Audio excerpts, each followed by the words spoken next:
Bonsoir, nous allons voir ce jour une pathologie très fréquente, c'est la scoliose. C'est quoi la scoliose?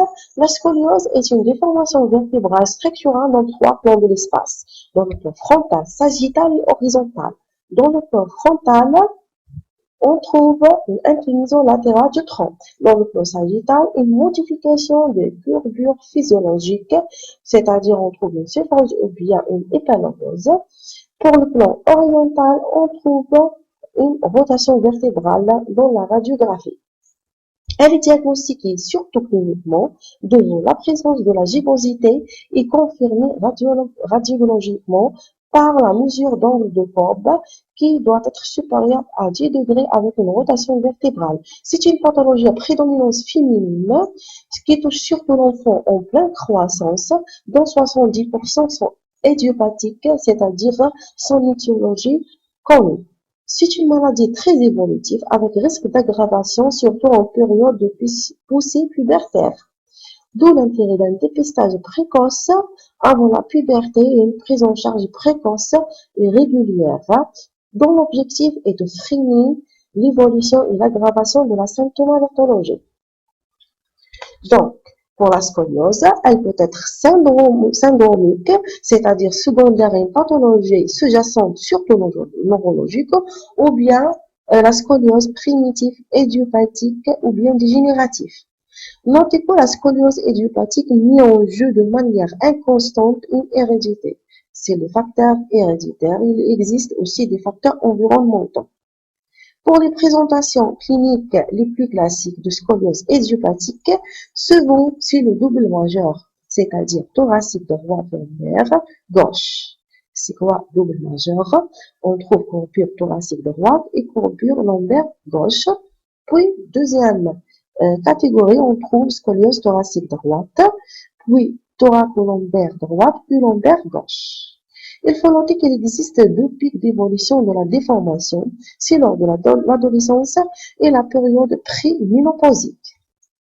Pour le diagnostic est clinique par l'observation d'une déformation de la schiste dans les trois plans qu'on a déjà cités. On doit rechercher dans le plan frontal une déviation de courbure de la ligne des épineuses, éventuelle asymétrie des épaules. Dans le plan sagittal, accentuation ou bien aplatissement de la céphale thoracique et ou de la lordose lombaire, lisible par les flèches ou fil à plan qu'on doit utiliser en 6-7, T9, L3, SA, qu'on nous montre dans cette image. Dans le plan axial, on doit rechercher une gibbosité dorsale. C'est quoi la gibbosité? C'est le reflux de bombement des côtes par rotation des corps vertébraux, qui est mesuré en millimètres.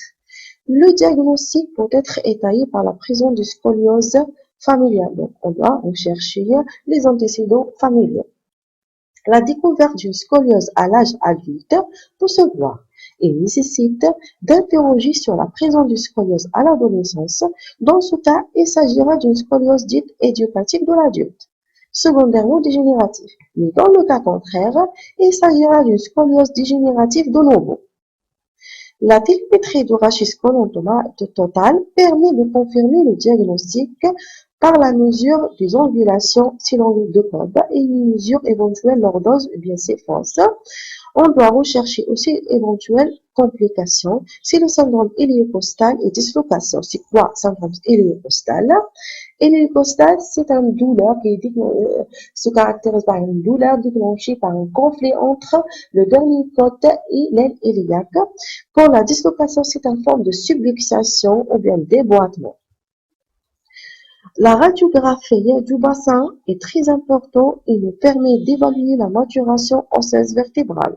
Notez que la répétition des bilans radiographiques ne permet d'évaluer l'évolutivité des déformations. Pour l'IRM, elle n'est plus indiquée, sauf en cas, au moindre doute, en cas de cause secondaire, si on trouve une raideur à l'examen clinique, ou bien une anomalie à l'examen neuromusculaire, ou bien une raideur articulaire, et en cas de bilan pré-chirurgical. Pour l'examen clinique, si on reçoit un malade ou un enfant avec une déformation pour suspecter une scoliose, toujours on doit commencer par un interrogatoire qui nous permet de préciser le développement psychomoteur de l'enfant, surtout l'âge de la marche, à la recherche d'un éventuel retard de la marche, qui nous permet de rechercher d'autres étiologies. On doit aussi interroger les parents sur l'âge des premières règles chez la fille et la nuit de la voix chez le garçon. Également, les antécédents familiaux en particularité cas similaires de la famille. Pour l'examen clinique, l'examen doit être debout et assis. Pour l'examen debout, on doit examiner de bas en haut.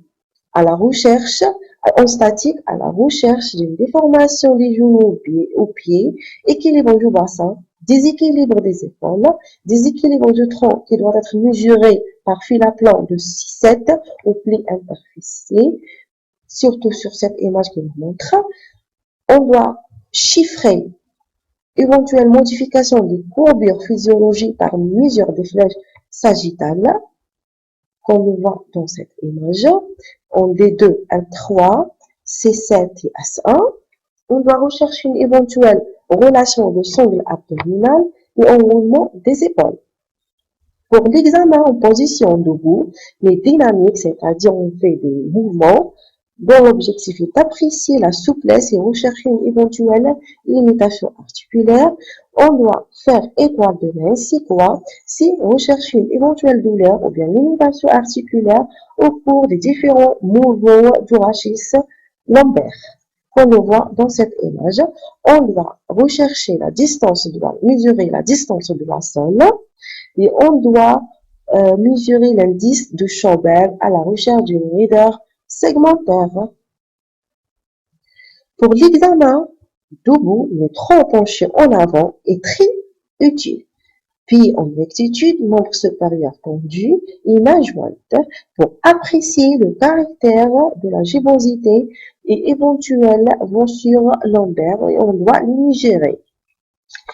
Pour l'examen au bout de table, dont l'objectif est d'éliminer la pesanteur et la rétraction du fléchisseur pelvien pour apprécier la réductibilité clinique d'une gibbosité. Pour l'examen AC, l'objectif est d'éliminer une inégalité de longueur du membre inférieur. On doit dans ce cas mesurer la taille AC et la recherche d'une éventuelle déviation de l'axe occipital et d'équilibre des ceintures. Pour les autres bilans qu'on doit rechercher, c'est le bilan cutanétrophique à la recherche d'une anomalie cutanétrophique. Bilan neurologique est très important. Si on trouve un déficit musculaire ou bien syndrome pyramidal, dans ce cas, une IRM est indiquée. Les autres bilans, c'est le bilan respiratoire par la mesure de ampliation thoracique, qu'on le voit dans cette image.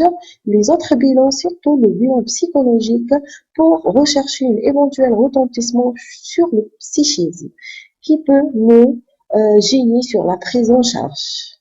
Pour le bilan radiologique, c'est la colonne totale.